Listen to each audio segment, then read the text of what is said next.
আসসালামু আলাইকুম, স্বাগত বাংলা ভিশন সংবাদে। আপনাদের সাথে আছি সাদাত শাকির। শুরুতে বিআরবি কেবলস সংবাদ শিরোনাম। দেশের ইতিহাসে সর্বোচ্চ 5,68,000 কোটি টাকার বাজেট ঘোষণা। ঘাটতি মেটাতে ব্যাংক থেকে দ্বিগুণ ঋণের প্রস্তাব, কালো টাকা সাদা করার ঢালাও সুযোগ, করমুক্ত আয়ের সীমা বৃদ্ধি।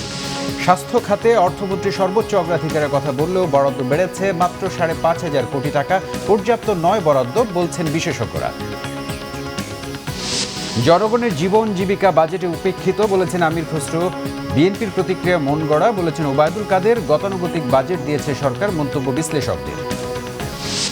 দাম কমছে রসুন, চিনি, স্বর্ণালংকার, দেশি ফ্রিজ, এসি, কৃষি ও চিকিৎসা সামগ্রী সহ নিত্যপণ্যের। বাড়বে মোবাইল কল রেট, ইন্টারনেট, গাড়ির নিবন্ধন, বিড়ি, সিগারেট ও প্রসাধনীর দাম।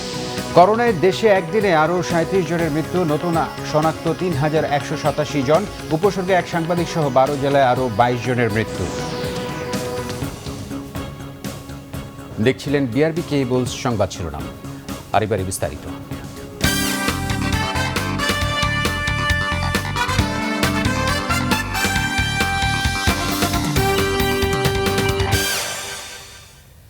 নজিরবিহীন করোনা মহামারীতে টিকে থাকার সংকল্প নিয়ে নতুন অর্থ বছরের জন্য 5,68,000 কোটি টাকার বাজেট ঘোষণা করলেন অর্থমন্ত্রী আহম মুস্তফা কামাল। সংশোধিত বাজেটের তুলনায় এর আকার 13% বড়। ভাইরাস থেকে প্রাণ রক্ষায় মেগা প্ল্যান বাস্তবায়নে উদারহস্ত অর্থমন্ত্রী লম্বা করেছেন খরচের ফর্দ। এতে প্রথমবার বাজেট ঘাটতি বেড়ে হল 6%, যার হিসাব মেলাতে ব্যাংক থেকে দ্বিগুণ পরিমাণ অর্থ ধার করার প্রস্তাব অর্থমন্ত্রীর। বাজেটে তিনি অর্থনৈতিক প্রবৃদ্ধির লক্ষ্য ধরেছেন 8.2%। এছাড়া বিনা প্রশ্নে 10% কর দিয়ে ঢালাওভাবে কালো টাকা সাদা করার সুযোগ দিয়েছেন অর্থমন্ত্রী। করোনায় টালমাটাল অনিশ্চিত অর্থনীতির মুখোমুখি দাঁড়িয়ে দ্বিতীয় বাজেট পেশের জন্য বৃহস্পতিবার সংসদে পা রাখেন অর্থমন্ত্রী আহম মুস্তফা কামাল। বাজেট বক্তৃতায় 110 পৃষ্ঠার হলেও ডিজিটাল পদ্ধতিতে স্বল্প সময়ে বাজেট উপস্থাপন করেন অর্থমন্ত্রী। বাজেট ঘোষণায় আগে যেখানে লাগত ঘন্টার পর ঘন্টা, সেই কাজ তিনি মাল্টিমিডিয়া পদ্ধতিতে শেষ করেন 1.25 ঘন্টায়। অর্থনীতি চাঙ্গা করার এই বাজেটের নামটাই তিনি দিয়েছেন অর্থনৈতিক উত্তরণ ও ভবিষ্যতের পথ পরিক্রমার বাজেট। মাননীয় স্পিকার, আমাদের অর্থনীতির উপর কোভিড-19-এর প্রভাব বিবেচনায় 2019-2020 অর্থবছরের বাজেটে কিছুটা সংশোধন এবং কিছুটা সমন্বয় করতে হয়েছে। এবার প্রস্তাবিত বাজেটের আকার 5,68,000 কোটি টাকা, যা চলতি বাজেটের তুলনায় 13.5 ভাগ বড়। এতে সামগ্রিক ঘাটতি 1,90,000 কোটি টাকা, যা জিডিপির অনুপাতে 6%।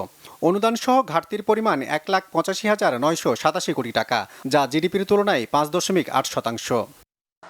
নতুন বাজেটে অর্থমন্ত্রী উন্নয়ন দর্শন থেকে খুব বেশি না সরলেও জনগণকে সুরক্ষা দিতে বাড়িয়েছেন স্বাস্থ্য খাতের বরাদ্দ। এবারের বাজেটে জিডিপির টার্গেট ধরা হয়েছে 8.2%। প্রত্যয় করেছেন মূল্যস্ফীতি 5.4%-এর নিচে ধরে রাখার। বাজেটে এবার উন্নয়ন খরচ ধরা হয়েছে 2,15,043 কোটি টাকা। এর মধ্যে বার্ষিক উন্নয়ন কর্মসূচি এডিপির বরাদ্দ 2,05,145 কোটি টাকা। খাতভিত্তিক তুলনায় বেশি অর্থ যাবে এবার পরিবহন ও যোগাযোগে 25.2%। দ্বিতীয় সর্বোচ্চ বরাদ্দ এবার শিক্ষা ও প্রযুক্তি খাতে 19.4 ভাগ। এরপরে রয়েছে স্থানীয় সরকার ও পল্লী উন্নয়ন খাত 15.7%। বরাদ্দের অনুপাতে এরপর অবস্থান জ্বালানি ও বিদ্যুৎ খাতে 12.4%, স্বাস্থ্যে 5.8%, কৃষিতে 5.5% এবং সামাজিক সুরক্ষা খাতে উন্নয়ন বাজেটের 3.1% অর্থ। প্রস্তাবিত বাজেটে অর্থায়নের মূল উৎস এনবিআরকে দেওয়া হয়েছে বাজেটের 58.1% আয়ের লক্ষ্যমাত্রা। অর্থায়নের জন্য এনবিআরকে তিনি টার্গেট দিয়েছেন 3,30,000 কোটি টাকার। অন্য উৎসের মধ্যে এনবিআর বহির্ভূত কর থেকে আসবে 2.6% অর্থ, আর কর ছাড়া প্রাপ্তি 5.8 ভাগ। এরপরও ঘাটতি থাকবে 1,90,000 কোটি টাকা। এজন্য বৈদেশিক ও অভ্যন্তরীণ উৎস থেকে ঋণ নেওয়ার প্রস্তাব করেছেন তিনি। এবার বিদেশি ঋণ থেকে আশা করছেন তিনি 76,004 কোটি টাকা। দেশীয় উৎসের মধ্যে ব্যাংক থেকে ধার করা হবে 84,980 কোটি টাকা। অন্য উৎসের মধ্যে সঞ্চয়পত্র বিক্রি করে নেওয়া হবে 20,000 কোটি টাকা। অন্যান্য খাত থেকে নেওয়া হবে আরও 5,000 কোটি টাকা। অনুন্নয়ন ব্যয়ের মধ্যে সবচেয়ে এবার বেশি ব্যয় হবে দেশি বিদেশি ঋণের সুদ পরিশোধ এবং সাহায্য মঞ্জুরিতে। এটা মোট খরচের 18.1%। ভর্তুকি ও প্রণোদনা খাতে ব্যয় হবে 13.9%। এছাড়া বেতন ভাতা পরিশোধে যাবে 18.7 ভাগ অর্থ, আর পেনশনে যাবে অনুন্নয়ন ব্যয়ের 7.8% বরাদ্দ। এসব বিবেচনায় অর্থমন্ত্রীর আশা, তার দেয়া এ বাজেটেই আবার ঘুরে দাঁড়াবে দেশের অর্থনীতি। আমাদের বিশ্বাস, মাননীয় প্রধানমন্ত্রীর দিক নির্দেশনায় রচিত এই বাজেটের হাত ধরেই ইনশাল্লাহ আমরা শীঘ্রই পূর্বের উন্নয়নের ধারায় ফিরে যাব। যে অমানিসার অন্ধকার আজ আমাদের চারপাশকে ঘিরে ধরেছে, মহান আল্লাহর কৃপায় সেটি কেটে যাবে। আমরা মহান আল্লাহর রহমতে ফিরে পাবো স্বাভাবিক জীবন এবং ফিরে পাবো একটি আলোকিত সকাল। মেডিকেল সামগ্রী মানুষের নাগালে রাখতে এবারের বাজেটে কমানো হয়েছে শুল্ক ভ্যাট। করোনায় আয় কমবে, তাই জমি ও ফ্ল্যাট কেনার পাশাপাশি কালো টাকা বিনিয়োগের সুযোগ দেওয়া হয়েছে সঞ্চয়পত্র, শেয়ার ও বন্ড কেনাই। 10% কর দিয়ে বিনিয়োগ করা যাবে শেয়ার বাজারেও। এদিকে কর ফাঁকি ও অর্থ পাচার ঠেকাতে প্রমাণিত ভুয়া বিনিয়োগের ওপর 50% হারে কর আদায়ের প্রস্তাব দিয়েছেন অর্থমন্ত্রী। করোনা সংকটে দেশের অর্থনীতির সব সূচকই যখন নড়বড়ে, তখন বড় স্বপ্ন নিয়ে অসম্ভব আশাবাদের বিশাল বাজেট দিলেন অর্থমন্ত্রী। কিন্তু বিগত অর্থবছরগুলোতে যেখানে কোনো বাজেটই শতভাগ বাস্তবায়ন হয়নি, তখন ভাইরাস ঝুঁকির এ সময়ে এত বড় বাজেটের সমীকরণ কিভাবে মিলবে তা নিয়ে প্রশ্ন থেকেই যাচ্ছে।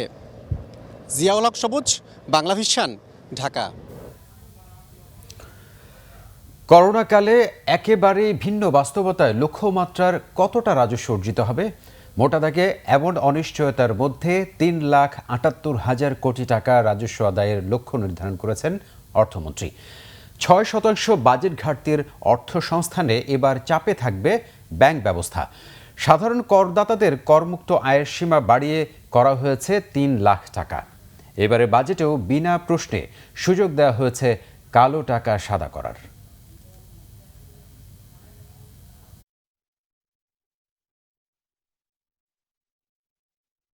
2019-2020 অর্থ বছরের সম্পূরক বাজেট এবং 2020-2021 অর্থ বছরের বাজেট। বাস্তবতা যাই হোক, প্রথা অনুযায়ী জিডিপির আকারের সাথে বাড়ানো হয় বাজেটের আকার। তাই সবসময় আসল চ্যালেঞ্জ রাজস্ব আহরণই। করোনাকালে সে চ্যালেঞ্জে আরো কঠিন। বিশ্লেষকদের এমন ধারণার মধ্যে অর্থমন্ত্রী নতুন অর্থ বছরের আয়ের হিসেব করছেন। আয়ের সবচেয়ে বড় উৎস প্রতিষ্ঠান জাতীয় রাজস্ব বোর্ডকে এবার টার্গেট দেওয়া হয়েছে 3,30,000 কোটি টাকা আদায়ের। বাকি অর্থ এনবিআর বহির্ভূত কর থেকে 15,000 কোটি টাকা। আর 33,000 কোটি টাকা অর্থমন্ত্রী নিতে চান কর বহির্ভূত উৎস থেকে। আগামী 2020-2021 অর্থ বছরে মোট রাজস্ব আয় প্রাক্কলন করা হয়েছে 3,78,000 কোটি টাকা। প্রতি বছর 5% ঘাটতি রেখে বাজেট দেওয়া হলেও এবার তা 6%। ঘাটতির 1,90,000 কোটি টাকা সবচেয়ে বেশি নেওয়ার পরিকল্পনা বৈদেশিক উৎস থেকে, যা 76,004 কোটি টাকা। অভ্যন্তরীণ খাত থেকে নেওয়া হবে 1,09,938 কোটি টাকা, যার মধ্যে ব্যাংক ব্যবস্থা থেকে নেওয়া হবে গত বছরের প্রায় দ্বিগুণ। এছাড়া সঞ্চয়পত্র ব্যাংক বহির্ভূত খাত থেকে ঋণ নেবে সরকার।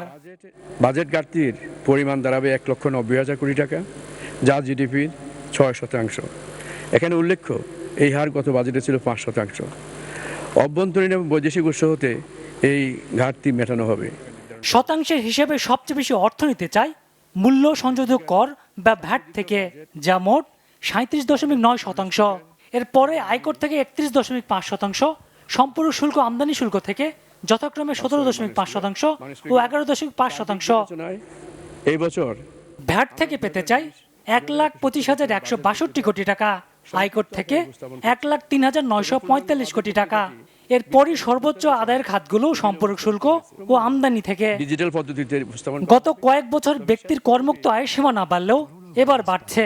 পুরুষ করদাতাদের ক্ষেত্রে 2.5 লাখ টাকা থেকে করা হয়েছে 3 লাখ টাকা। আর 65 বছরের বেশি বয়সের পুরুষ ও সব বয়সের মহিলাদের সে সীমা 3.5 লাখ টাকা। জীবন এবং অন্য বছরগুলোতে কিছুটা অস্পষ্ট থাকলেও কালো টাকার বিষয় বাজেটে স্পষ্ট করেছেন অর্থমন্ত্রী।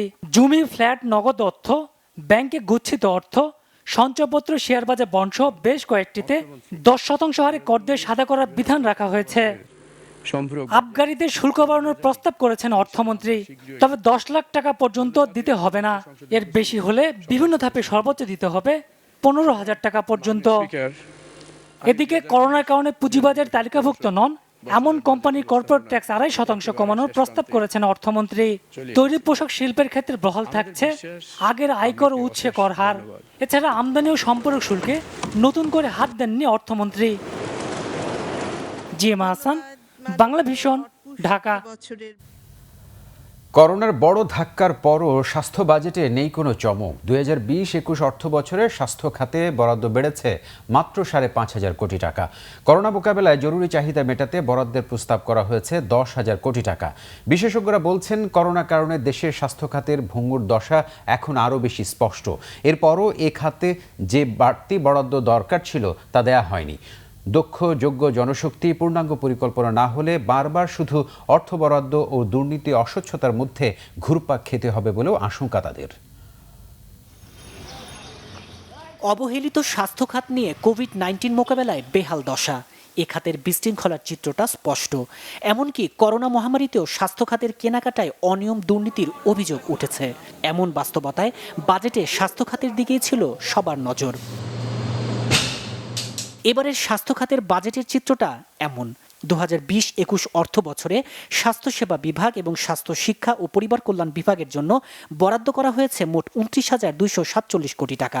2019-20 অর্থ বছরে যা ছিল 25,732 কোটি টাকা। স্বাস্থ্য খাতে মোট বরাদ্দ 41,027 কোটি টাকা, যা জিডিপির 1.3 ও মোট বাজেটের 7.2%। এর বাইরে উল্লেখযোগ্য প্রস্তাবগুলো হলো করোনা চিকিৎসায় নিয়োজিত ডাক্তার, নার্স ও স্বাস্থ্যকর্মীদের সম্মানী বাবদ 850 কোটি টাকা বরাদ্দ, কোভিড-19 মোকাবেলায় বিশ্বব্যাংকের সহায়তায় 1,127 কোটি ও এশীয় উন্নয়ন ব্যাংকের সহায়তায় 1,366 কোটি টাকার দুটি প্রকল্প। এছাড়া করোনা মোকাবেলায় জরুরি চাহিদা মেটাতে বরাদ্দ করা হয়েছে 10,000 কোটি টাকা। এবং 2020-2021 অর্থ বছরের বাজেট বক্তৃতায় অর্থমন্ত্রী আহম মুস্তফা কামাল জানান, করোনার কারণে স্বাস্থ্য খাতকে এবার সর্বোচ্চ অগ্রাধিকার দেওয়া হয়েছে। ব্যবস্থা রাখা হয়েছে অতিরিক্ত বরাদ্দ, প্রণোদনা ও ক্ষতিপূরণের। আশ্বাস দেন দেশের সব হাসপাতালের অবকাঠামো উন্নয়নের।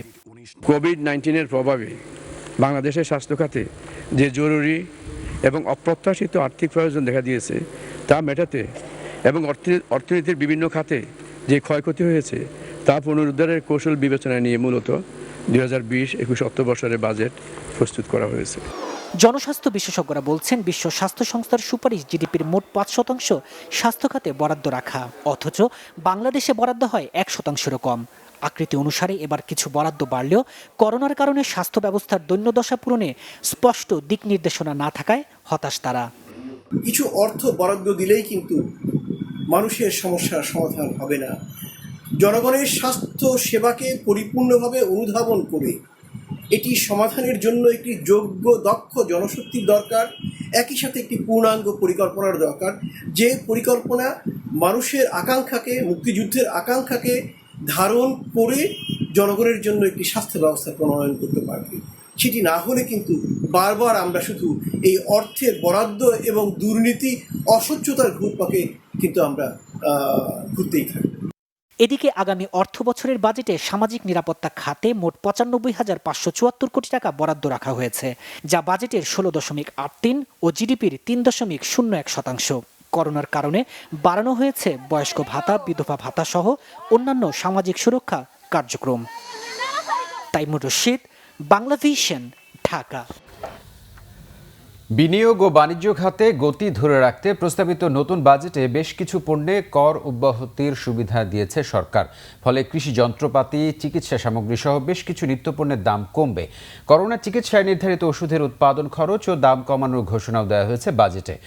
অন্যদিকে নতুন শুল্ক আরোপ ও হার পরিবর্তন করায় মোবাইলে কথা বলা, ইন্টারনেট ব্যবহার, গাড়ি নিবন্ধন সহ বেশ কিছু প্রসাধনী পণ্যের দাম বেড়ে যাবে। 2020-21 অর্থ বছরের প্রস্তাবিত বাজেট এলেই মানুষ তাকিয়ে থাকে নতুন করে কোন জিনিসের দাম কমছে বা বাড়ছে। বৃহস্পতিবার সংসদে ঘোষিত 2020-21 সালের বাজেটও এর ব্যতিক্রম নয়। এবারের প্রস্তাবিত বাজেটে দেশীয় ও রপ্তানি শিল্পের সুবিধা নিশ্চিতের পাশাপাশি চিকিৎসা খাতের নানা পণ্যের শুল্ক অব্যাহতি দেওয়া হয়েছে। করোনা সংকট মোকাবেলায় চিকিৎসায় ব্যবহার হবে এমন ওষুধ, মাস্ক ও আইসিইউ যন্ত্রপাতির খরচ কমানোর উদ্যোগ নেওয়া হয়েছে বাজেটে। এছাড়া শুল্ক সুবিধা দেওয়ায় দাম কমবে কৃষি যন্ত্রপাতি, দেশে উৎপাদিত জুতা, স্যান্ডেল, পটেটো চিপস, পেট্রোলিয়াম পণ্য, উৎপাদনমুখী শিল্পের কাঁচামাল। 15% ভ্যাট প্রত্যাহার করায় দাম কমবে স্বর্ণালঙ্কারের। পাশাপাশি রসুন, চিনি ও মুরগির খাদ্য আমদানিতে অগ্রিম আয়কর 5 থেকে 2% নামিয়ে আনায় এসব পণ্যের দামও কমবে। এছাড়া নতুন করে শুল্ক আরোপ ও কর সুবিধা তুলে নেয় দাম বাড়বে এমন পণ্যের সংখ্যাও কম নয়। সিগারেট, জর্দা সহ তামাকজাত পণ্যের দাম বাড়ছে, এটি অনেকটা নির্ধারিতই ছিল। তামাকজাত পণ্যের ক্ষেত্রে 40 থেকে 65% পর্যন্ত শুল্ক আরোপ করা হয়েছে নতুন বাজেটে। বিআরটিএর সার্ভিস ফি, চার্টার্ড বিমান ও হেলিকপ্টার ভাড়া, মোবাইল ফোনের সিম কার্ড, প্রসাধনী সামগ্রীর উপর নির্ধারিত সম্পূরক শুল্ক 5% বাড়ানো হয়েছে নতুন বাজেটে। ফলে এসব পণ্য ব্যবহারে খরচ বাড়বে সাধারণ মানুষের। উৎপাদন পর্যায়ে 10% শুল্ক আরোপ করায় সিরামিকের সিঙ্ক ও বেসিনের দাম বেড়ে যাবে। বাড়ছে ঘরে ব্যবহার হয় এমন আসবাবপত্রের দামও। বাজেটের তথ্য প্রযুক্তি খাত সম্প্রসারণের কথা বলা হলেও ইন্টারনেট যন্ত্রপাতির উপর 5% মূসক আরোপ করায় অনলাইন সেবার খরচ বাড়বে। এছাড়া চলমান শুল্ক প্রত্যাহার করায় পেইন্টিং খরচ, প্রসাধনী সামগ্রী, আমদানিকৃত পেঁয়াজ ও মধুর দাম বাড়বে। দেশীয় শিল্পের সুরক্ষা নিশ্চিতে দাম বাড়বে আমদানি করা ইলেকট্রনিক্স পণ্যের। রিশান নাসরুল্লাহ, বাংলা ভিশন, ঢাকা। 2020-21 অর্থ বছরে কৃষি খাতে গত অর্থ বছরের চেয়ে 1005 কোটি টাকা বেশি বরাদ্দ দেওয়া হয়েছে। কৃষি জমির সর্বোত্তম ব্যবহার, কৃষকের কাছ থেকে ধান সংগ্রহ প্রায় দ্বিগুণ করা, কৃষিতে ভর্তুকি, কৃষি উপকরণ আমদানিতে কর কমানোর ওয়াদা রয়েছে অর্থমন্ত্রীর বাজেট বক্তব্যে। কৃষি খাতে ভর্তুকি, সার বীজ, কৃষি উপকরণের প্রণোদনা ও সহায়তা কার্ড, কৃষি পুনর্বাসন সহায়তার স্বল্প সুদে ও সহজ শর্তে বিশেষ কৃষি ঋণ সুবিধা দেবে সরকার। করোনার কারণে বিশ্বজুড়েই দুর্ভিক্ষের পূর্বাভাস দিচ্ছেন অর্থনীতিবিদরা। মহামারীর প্রভাবে দেশে যাতে খাদ্য সংকট না হয় সেজন্য দেশের প্রতি ইঞ্চি কৃষি জমিকে চাষের আওতায় আনার পরামর্শ দিয়েছেন প্রধানমন্ত্রী। বাংলাদেশে খাদ্য ও পুষ্টি নিরাপত্তা নির্ভর করে কৃষির ওপর, যে কারণে কৃষক, কৃষি শ্রমিক ও এ খাতে জড়িত সংশ্লিষ্টদের জীবন জীবিকা নিশ্চিত করা চ্যালেঞ্জ হিসেবে দেখছে সরকার। গত অর্থ বছরে কৃষি খাতে বরাদ্দ ছিল 21,484 কোটি টাকা। এবছর 1005 কোটি টাকা বেড়েছে। অর্থমন্ত্রী তার বাজেট বক্তব্যে বলেছেন, কৃষিতে বেশ কিছু সমস্যা তারা বুঝতে পেরেছেন। কৃষি শ্রমিকের সংকট, গমের উৎপাদন কম, করোনার কারণে সবজি সরবরাহ ব্যাহত হয়েছে। আগামী অর্থ বছরে কৃষি খামার যান্ত্রিকীকরণে কৃষিতে এই অর্থ বছরে ভর্তুকি রাখা হয়েছে 9,500 কোটি টাকা। কৃষি খামার যান্ত্রিকীকরণে 3,198 কোটি টাকার প্রকল্প গ্রহণ করবে সরকার। কৃষি ঋণের জন্য 5,000 কোটি টাকা বরাদ্দ রাখা হবে। কৃষি খাতে যন্ত্রপাতি ক্রয়ে কৃষককে ভর্তুকি দেবে সরকার। অর্থমন্ত্রী প্রতিশ্রুতি দিয়েছেন, আমদানি ব্যয় যতই বাড়ুক রাসায়নিক সারের দাম বাড়বে না। আমাদের মোট বাজেট বেড়েছে গত বছরের তুলনায় এবারে প্রায় 8.5%, কিন্তু আমাদের কৃষি বাজেট বেড়েছে গত বছরের তুলনায় 5.74%। অর্থাৎ যে হারে আমাদের মূল বাজেট যে হারে বেড়েছে সেই হারে কৃষি বাজেট বাড়ে নাই। স্বাদুপানির মাছের নতুন জাত উদ্ভাবনে গবেষণা বাড়ানো হবে। গভীর সমুদ্রে মাছ ধরা শুরু করতে চায় সরকার। এজন্য জাহাজ সংগ্রহের কথা বলা হয়েছে বাজেটে। গরু, ছাগল, হাঁস, মুরগি তথা প্রাণী সম্পদ উন্নয়নে গবেষণা বাড়াতে চায় সরকার। খাদ্য নিরাপত্তা নিশ্চিত করতে কৃষকের কাছ থেকে দ্বিগুণ ধান সংগ্রহ করবে সরকার। পাশাপাশি খাদ্য বান্ধব কর্মসূচি জোরদার করার ওয়াদা করা হয়েছে প্রস্তাবিত বাজেটে। প্রত্যেকটা ফসলের জন্যই আমাদের আমদানি বিকল্প নীতি গ্রহণ করা দরকার, এবং আমদানি বিকল্প নীতি যদি সাকসেসফুল করতে হয় তাহলে প্রত্যেকটা ক্ষেত্রে আলাদা পরিকল্পনা করে আলাদাভাবে বাজেট বরাদ্দ করা দরকার, যেটা এই ক্ষেত্রে এবারের বাজেটের ক্ষেত্রে যেটা প্রতিফলন ঘটেছে বলে আমার মনে হয়। পেঁয়াজ আমদানিতে শুল্ক আরোপের প্রস্তাব করেছেন অর্থমন্ত্রী। শিল্প লবণ আমদানিতে শুল্ক হার বাড়বে আর ব্যয় কমবে মৎস্য, পোল্ট্রি ও ডেইরি খাতে ব্যবহৃত উপকরণ ও কাঁচামাল আমদানিতে। তবে প্রক্রিয়াজাতকরণ মুরগির মাংস আমদানিতে শুল্ক বাড়বে। আরিফুল হক, বাংলা ভিশন, ঢাকা। এর আগে প্রধানমন্ত্রী শেখ হাসিনার সভাপতিত্বে জাতীয় সংসদ ভবনে মন্ত্রিসভার বিশেষ বৈঠক অনুষ্ঠিত হয়। দুপুরে জাতীয় সংসদে মন্ত্রিপরিষদ কক্ষে মন্ত্রিসভার এই বিশেষ বৈঠকে অর্থমন্ত্রী আহম মোস্তফা কামাল সহ মন্ত্রিসভার সীমিত সংখ্যক সদস্য অংশ নেন। এতে 2020-21 অর্থ বছরের প্রস্তাবিত বাজেট অনুমোদন দেওয়া হয়। মন্ত্রিসভার বৈঠকে অনুমোদনের পর সংসদে উপস্থাপনের জন্য প্রস্তাবিত বাজেটে রাষ্ট্রপতির অনুমোদন নেওয়া হয়।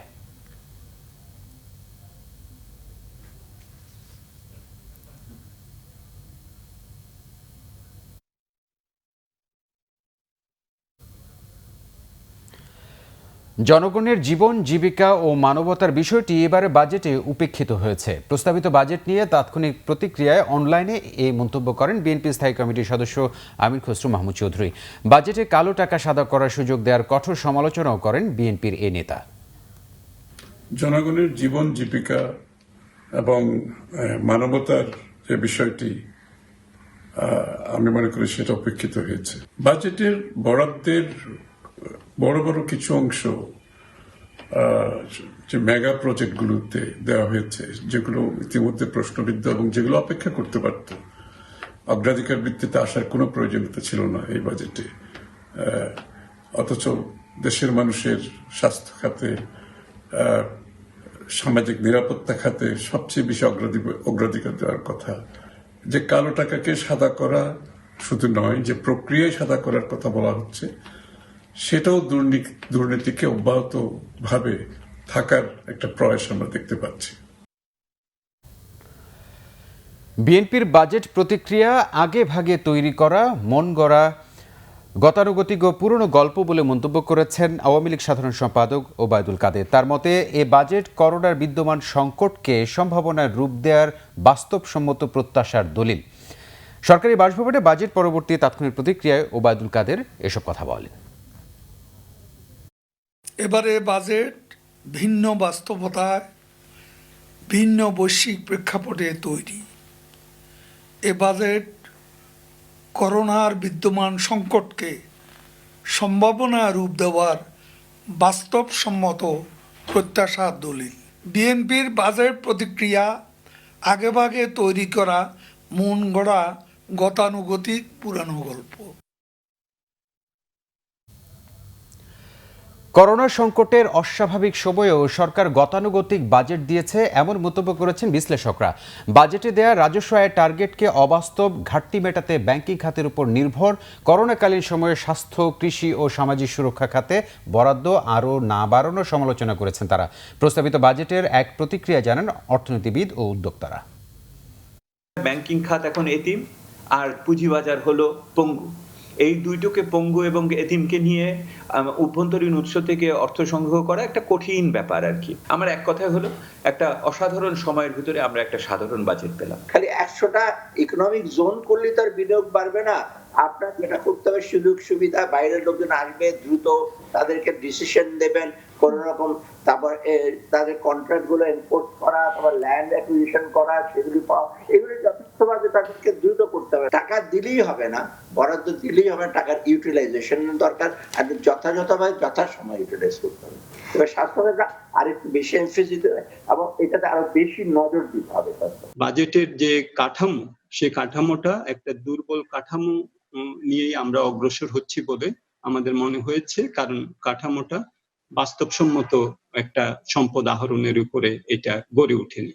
এবং সেটার ফলে যেটা হয়েছে, যে সেটা হলো যে এই কাঠামোর উপরে ভিত্তি করে আমরা আমাদের ব্যয়ের সাথে এই আয়কে আমরা সামঞ্জস্য বিধান করে আমরা একটা ঘাটতি বাজেট যেটা আমরা করেছি 6.5% জিডিপির সমপরিমাণ, সেটাও কিন্তু পরবর্তীতে দেখা যাবে যে যদি আমরা ব্যয় কম করি এবং আয় কম করি তাহলে হয়তো সেটা বাড়বে না, কিন্তু এবছর আমাদের আসলে আগামী বছরে আমাদের ব্যয় কম করার কোনো আমাদের সুযোগ নেই। যে খাতগুলোতে সবচেয়ে বেশি গুরুত্ব দেওয়ার কথা ছিল, যেমন কৃষি, স্বাস্থ্য, শিক্ষা, কর্মসংস্থান, জনগণের সুরক্ষা, সেই খাতে প্রত্যাশা অনুযায়ী, প্রয়োজন অনুযায়ী এবং বাজেটের আয়তন অনুযায়ী বরাদ্দ বাড়েনি। এই বাজেট বাস্তবের কঠিন মাটিতে দাঁড়িয়ে নয়, একটা কল্পনার উপর ভর করে প্রমাণ করা হয়েছে। প্রবৃদ্ধির হার 8% উপরে নির্ধারণ করা হয়েছে। যেখানে গোটা পৃথিবী অর্থনৈতিক দুর্যোগের মধ্যে পড়েছে, সেখানে এই উচ্চাকাঙ্ক্ষা খুবই প্রশংসনীয়, কিন্তু এটা বাস্তবায়নযোগ্য কি? একটা জিনিস বেশ খটকা লেগেছে, যে প্রবৃদ্ধির হার এবং রাজস্ব আদায়ের যে জিনিসটা ধরা হয়েছে, এটা একেবারেই আমার কাছে বাস্তবসম্মত মনে হয়নি। করোনা পরিস্থিতি ভালো হওয়ার পরে পুরো জিনিসটাকে নিয়ে আরেকবার রিভিউ করা। যে সমস্ত উৎস থেকে প্রচুর রেভিনিউ সম্ভব, সেই সব দিকে সরকার গুরুত্ব দিচ্ছে না। যারা ব্যাংক লোপাট করছে, যারা কালো টাকার মালিক হচ্ছে, যারা মানে কর ফাঁকি দিচ্ছে, তারা কিন্তু সেই একই রকম সবকিছু মানে ধরাছোঁয়ার বাইরেই থেকে যাচ্ছে। ওইটা হচ্ছে আমাদের দুশ্চিন্তার জায়গা। অগ্রাধিকার খাতগুলোতে বরাদ্দ না বাড়িয়ে যে সমস্ত মাথাভারী জায়গাগুলো আছে সেইগুলোতেই বরাদ্দ একই রকমভাবে আছে। এটি একটি ব্যয়বহুল বাজেট। এর মধ্যে বিনিয়োগ বৃদ্ধি, ব্যবসায়ীদের আর্থিক প্রণোদনা, সামাজিক নিরাপত্তায় ব্যয় বৃদ্ধি, ও জনগণকে করোনা পরবর্তী পরিস্থিতি থেকে রক্ষার যথেষ্ট বরাদ্দ থাকার কারণে এটি একটি অন্তর্ভুক্তিমূলক বাজেট। তবে এত বড় বাজেট বাস্তবায়ন অনেকটা চ্যালেঞ্জিং হবে, তাই রাজস্ব আয়ের লক্ষ্যমাত্রা পূর্ণ বিবেচনা করার অনুরোধ করছে। এবার করোনার খবর। গত 24 ঘন্টায় দেশে করোনায় আরও 37 জনের মৃত্যু হয়েছে। এ নিয়ে এ পর্যন্ত করোনায় মারা গেলেন 1049 জন, আর নতুন করে করোনা শনাক্ত হয়েছে 3187 জনের। এ নিয়ে করোনায় আক্রান্ত মোট শনাক্ত হলেন 78,052 জন। পরীক্ষা হয়েছে গত 24 ঘন্টায় 15,772টি, তাতে শনাক্ত হয়েছে 3,187 জন। শনাক্তের হার 20.210 এবং এ পর্যন্ত শনাক্ত 78,052 জন। গত 24 ঘন্টায় সুস্থ হয়েছেন 848 জন, এ পর্যন্ত সুস্থ হয়েছেন 16,747 জন। শনাক্ত বিবেচনায় সুস্থতার হার 21.46%। গত 24 ঘন্টায় মৃত্যুবরণ করেছেন 37 জন, এ পর্যন্ত মৃত্যুবরণ করেছেন 1049 জন। শনাক্ত বিবেচনায় মৃত্যুর হার 1.34%। করোনা উপসর্গে কুমিল্লায় একজন সাংবাদিক সহ 8 জন, নোয়াখালীতে 3 জন আর গাজীপুরে 2 জন মারা গেছেন। চট্টগ্রাম, খুলনা, কুড়িগ্রাম, গাইবান্ধা, নরসিংদী, বান্দরবান, মৌলভীবাজার, ঝালকাঠি, নাটোর ও রাঙামাটিতে মারা গেছেন 1 জন করে আরও 10 জন। চট্টগ্রামে উপসর্গে মারা গেছেন নগর বিএনপির সহ সভাপতি লায়ন মোহাম্মদ কামাল উদ্দিন। বৃহস্পতিবার ভোরে বেসরকারি একটি হাসপাতালে মৃত্যু হয় তার। এদিকে চট্টগ্রাম 8 আসনের সংসদ সদস্য মোসলেম উদ্দিন আহমেদ সহ তার পরিবারের 10 সদস্যই করোনায় আক্রান্ত। তারা সবাই নিজ বাসায় আইসোলেশনে আছেন। কুমিল্লায় করোনা উপসর্গে একদিনেই 8 জনের মৃত্যু হয়েছে। কুমিল্লা মেডিকেল কলেজ হাসপাতালের সহকারী পরিচালক ডাক্তার সাজেদা খাতুন জানান, এদের মধ্যে দৈনিক ভোরের ডাক পত্রিকার চান্দিনা উপজেলা প্রতিনিধি গোলাম মোস্তফা রয়েছেন। করোনায় গাজীপুরের শ্রীপুরের মাওনা চৌরাস্তা এলাকার অবসরপ্রাপ্ত এক ব্যাংক কর্মকর্তা ও শহীদ তাজউদ্দিন আহমদ মেডিকেল কলেজ হাসপাতালে একজনের মৃত্যু হয়েছে। উপসর্গ নিয়ে কালীগঞ্জের চুপার উচ্চ বিদ্যালয়ের প্রধান শিক্ষক হরিলাল দেবনাথ ও জামালপুর গ্রামের সিদ্দিকুর রহমান নামে 2 জন মারা গেছেন। এছাড়া জেলায় মেট্রোপলিটন পুলিশের টঙ্গী পূর্ব থানার ওসি আমিনুল ইসলাম সহ নতুন আরও 77 জনের শরীরে ভাইরাসটি শনাক্ত হয়েছে। নোয়াখালীতে উপসর্গে মারা গেছেন 3 জন, তাদের বাড়ি বেগমগঞ্জ সদর ও সেনবাগে। ভাইরাসটির উপসর্গে বান্দরবানে মারা গেছেন 1 জন, নতুন শনাক্ত হয়েছে 5 জনের। করোনায় সিলেটে এক নারী সহ 3 জন মারা গেছেন, নতুন করে কোভিড-19 পজিটিভ হয়েছে 91 জনের। বুধবার রাতে গাইবান্ধার গোবিন্দগঞ্জে ভাইরাসটিতে মারা গেছেন 1 জন। হবিগঞ্জের মাধবপুরে এতে আক্রান্ত 1 জনের মৃত্যু হয়েছে। কুড়িগ্রামের চিলমারিতে উপসর্গ নিয়ে শফিকুল ইসলাম নামে এক যুবকের মৃত্যু হয়েছে। মৌলভীবাজার কুলাউড়ার চালগ্রাম নর্তন এলাকায় উপসর্গে শফিক আহমদ চৌধুরী নামে 1 জন মারা গেছেন। নরসিংদীতে করোনায় আশরাফ হোসেন নামে 1 জনের মৃত্যু হয়েছে, তিনি মনোহরদী উপজেলার বাসিন্দা। নতুন করে শনাক্ত হয়েছে 30 জন। ভাইরাসটির লক্ষণ নিয়ে বৃহস্পতিবার সকালে খুলনা মেডিকেল কলেজ হাসপাতালের আইসোলেশনে মৃত্যু হয়েছে জান মোহাম্মদ নামে এক বৃদ্ধের। রাঙ্গামাটির কাপ্তাইয়ে বুধবার রাতে উপসর্গ নিয়ে মারা গেছেন এক নারী। কর্ণফুলী পানি বিদ্যুৎ কেন্দ্র হাসপাতালে চিকিৎসাধীন ছিলেন তিনি। ঝালকাঠির নলছিটিতে করোনা উপসর্গে এক বৃদ্ধের মৃত্যু হয়েছে। গত 7 দিন ধরে জ্বর, সর্দি ও কাশিতে ভুগছিলেন তিনি। নড়াইলে হাইওয়ে পুলিশের 2 সদস্য সহ 3 জনের শরীরে করোনা শনাক্ত হয়েছে। রংপুর বিভাগে নতুন শনাক্ত হয়েছেন 188 জন, এ পর্যন্ত সুস্থ হয়েছেন 39 জন। এছাড়া মুন্সিগঞ্জে 103, বরিশালে 58, রাজশাহীতে 8, বগুড়ায় 82, ময়মনসিংহে 31, পটুয়াখালীতে 30, ভোলায় 10, টেকনাফে 18, চুয়াডাঙ্গায় 3 জন ও সাতক্ষীরায় 1 জন করোনায় আক্রান্ত হয়েছেন। Nazneen Akter, Bangla Vision news desk. স্বাগত আরেকবার বাংলা ভিশন সংবাদে। লাইফ সাপোর্টে থাকা সাবেক স্বাস্থ্যমন্ত্রী মোহাম্মদ নাসিমের অবস্থা অবনতির দিকে বলে জানিয়েছে গঠিত মেডিকেল বোর্ড। তার চিকিৎসায় গঠিত মেডিকেল বোর্ডের সদস্য বঙ্গবন্ধু শেখ মুজিব মেডিকেল বিশ্ববিদ্যালয়ের উপাচার্য কনককান্তি বড়ুয়া জানান, মোহাম্মদ নাসিমের অবস্থা এখনও সংকটাপন্ন, অবস্থা তেমন উন্নতি হয়নি, বরং অবনতির দিকে। হাসপাতালে ভর্তির পর গত 1 জুন মোহাম্মদ নাসিমের দেহে করোনা ভাইরাসের সংক্রমণ ধরা পড়ে। এর মধ্যেই গত শুক্রবার ব্রেইন স্ট্রোক হলে তার মস্তিষ্কে অস্ত্রোপচার করা হয়। এরপর শারীরিক অবস্থার আরও অবনতি হলে লাইফ সাপোর্টে নেওয়ার পাশাপাশি তার চিকিৎসায় গঠন করা হয় মেডিকেল বোর্ড।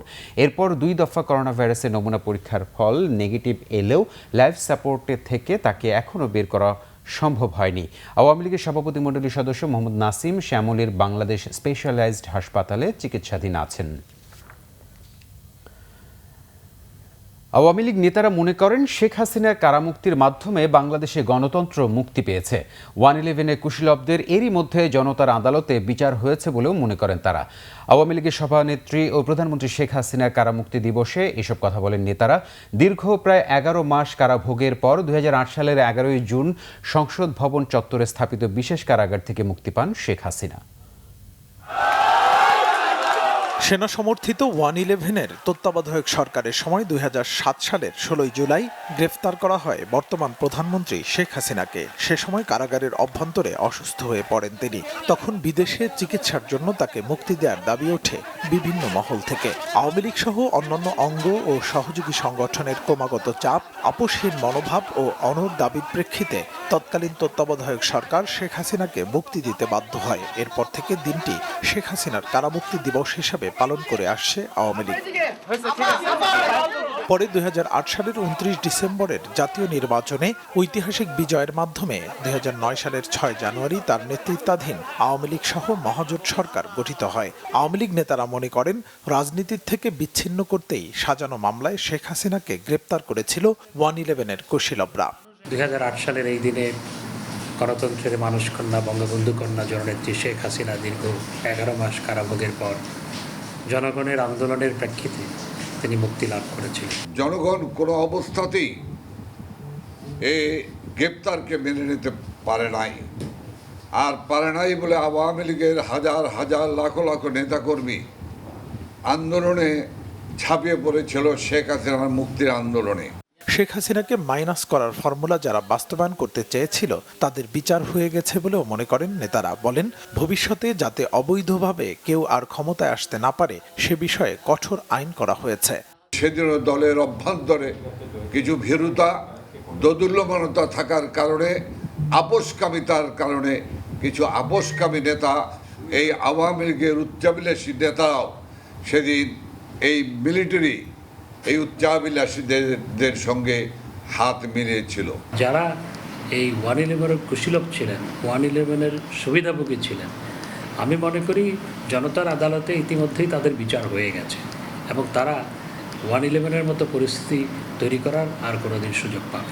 কারামুক্তি দিবসে শেখ হাসিনার সুস্বাস্থ্য ও দীর্ঘায়ু কামনা করে দোয়া ও মিলাদ মাহফিল অনুষ্ঠিত হয় আওয়ামী লীগের ধানমন্ডি কার্যালয়ে।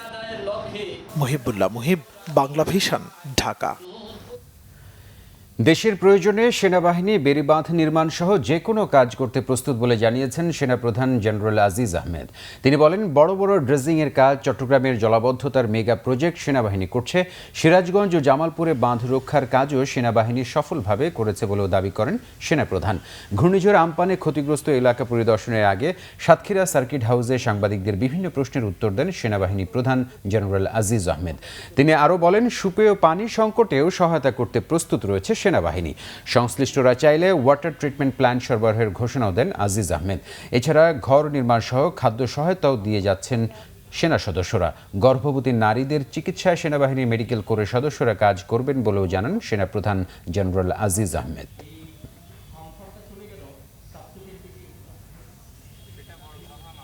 আমরা সর্বদা প্রস্তুত আছি। আমাদেরকে সরকারের থেকে যেই কোনো দায়িত্ব দেওয়া হবে, সেটা ন্যাশন বিল্ডিং হোক, সেটা হলে এই ধরনের পরিস্থিতিতে আপনি যে বিষয়টা প্রশ্ন করলেন যে বাঁধ নির্মাণের জন্য হোক, এই ধরনের কাজ এখানেই শুধু নয়, দেশের কিন্তু বিভিন্ন জায়গায় আমাদেরকে দায়িত্ব দেওয়া হয়েছে। আমরা সেগুলো কিন্তু করেছি অতীতে, এখনও করছি। আমরা বলেছি আমাদেরকে যদি দেওয়া হয় আমরা অবশ্যই করব। যথেষ্ট ঘাটতি থাকলেও জনকল্যাণমুখী বাজেট বাস্তবায়ন করাই বড় চ্যালেঞ্জ। বিকেলে বনানীতে জাতীয় পার্টি কেন্দ্রীয় কার্যালয়ের সংবাদ সম্মেলনে প্রস্তাবিত বাজেট নিয়ে তাৎক্ষণিক প্রতিক্রিয়ায় এই মন্তব্য করেন দলটির চেয়ারম্যান GM কাদের। অগ্রাধিকারের ভিত্তিতে আয় ব্যয়ের সমন্বয় করতে হবে বলে মনে করেন তিনি।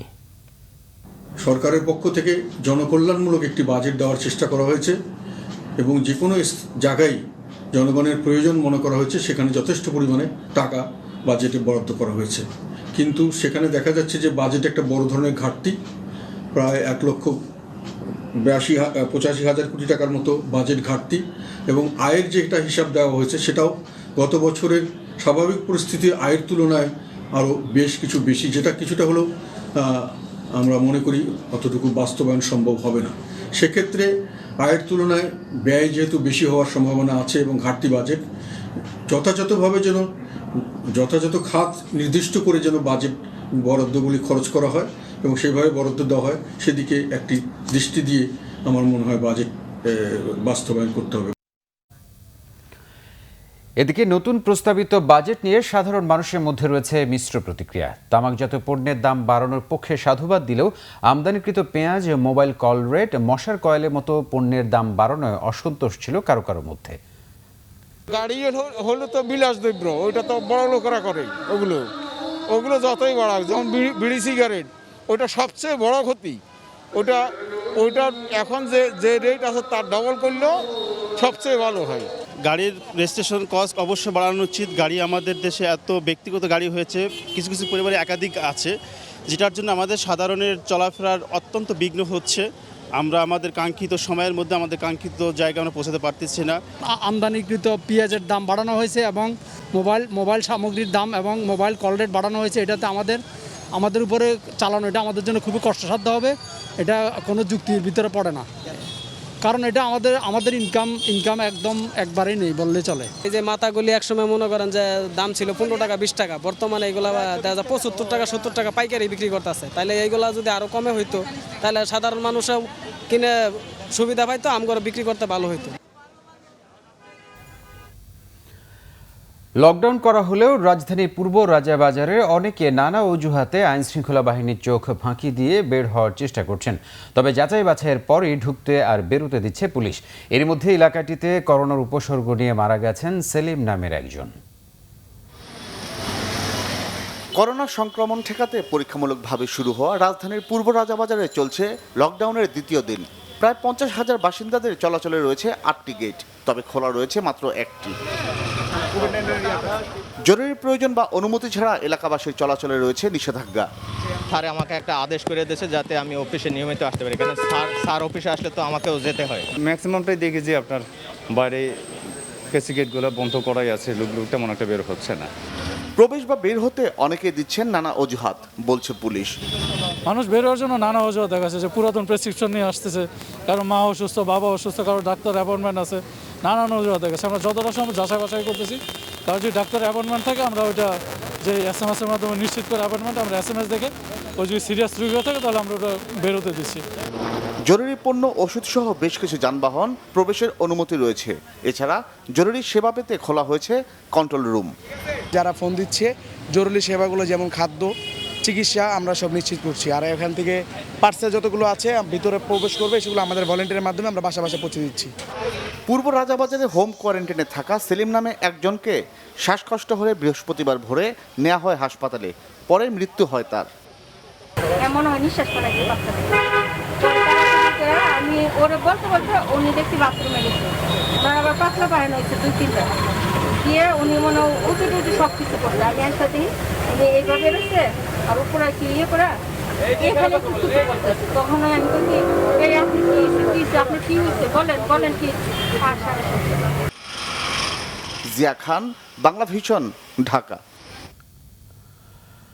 মানব পাচার ও ভিসা বাণিজ্যে জড়িত থাকার অভিযোগে লক্ষ্মীপুর 2 আসনের সংসদ সদস্য কাজী শহীদ ইসলাম পাপুলকে কুয়েতের সিআইডির আটকের বিষয়টি তদন্ত শুরু করেছে অপরাধ তদন্ত সংস্থা সিআইডি।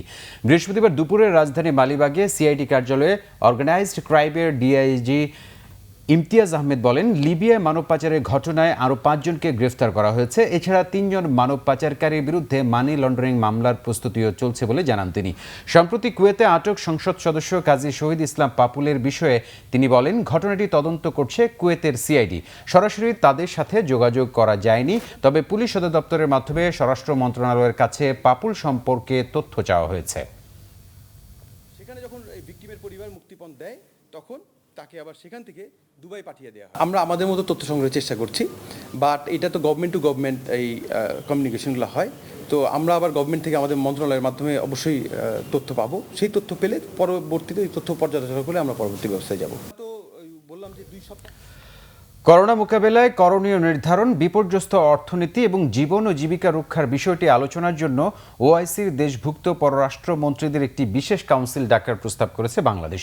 ইসলামী সহযোগিতা সংস্থা ওআইসির নির্বাহী কমিটির পররাষ্ট্রমন্ত্রী পর্যায়ের বিশেষ বৈঠকে বুধবার এ আহ্বান জানান পররাষ্ট্রমন্ত্রী ডক্টর একে আব্দুল মোমেন। বৈঠকে দখলকৃত পশ্চিম তীর এবং জর্ডান উপত্যকায় ইসরায়েলের ইহুদিদের বসতি স্থাপনের পরিকল্পনার কঠোর নিন্দা জানানো হয়। ভার্চুয়াল এ বৈঠকে বাংলাদেশের প্রতিনিধি করেন পররাষ্ট্রমন্ত্রী ডক্টর একে আব্দুল মোমেন। প্যালেস্টাইন সমস্যার দ্বিরাষ্ট্রভিত্তিক বাস্তবসম্মত টেকসই সমাধানের বিষয়ে ওআইসি সকল রাষ্ট্রকে একই সুরে বিশ্বের সকল আন্তর্জাতিক সংস্থা ও রাজনৈতিক নেতৃত্বের সাথে কথা বলার আহ্বান জানান তিনি। 14তম ইসলামী সম্মেলনের সভাপতি সৌদি আরবের সভাপতিত্বে নির্বাহী কমিটির 6টি দেশের পররাষ্ট্রমন্ত্রী বা তাদের প্রতিনিধি এবং ওআইসির মহাসচিব এই সম্মেলনে অংশ নেন। আরও একবার স্বাগত জানাচ্ছি বাংলা ভিশন সংবাদে। আমিন জুয়েলার্স আন্তর্জাতিক সংবাদ। এবার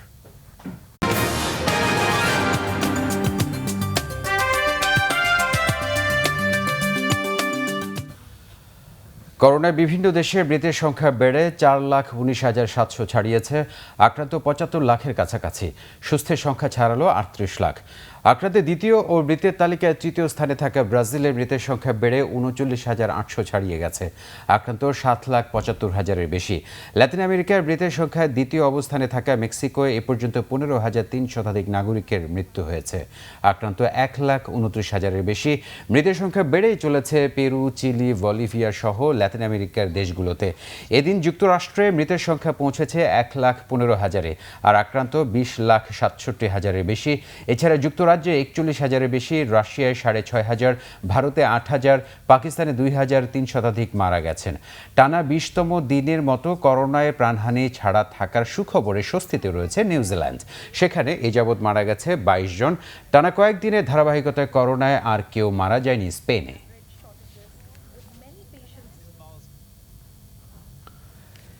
লিবিয়ায় সরকারি বাহিনী ও বিদ্রোহী গোষ্ঠীর মধ্যে যুদ্ধবিরতির প্রস্তাবকে যুক্তরাষ্ট্র স্বাগত জানালেও প্রত্যাখ্যান করেছে তুরস্ক। এদিকে সহিংসতা থামাতে বিবাদমান দুই পক্ষের আলোচনা ফলপ্রসূ সমাধানের পথে এগুচ্ছে বলে জানিয়েছে জাতিসংঘ।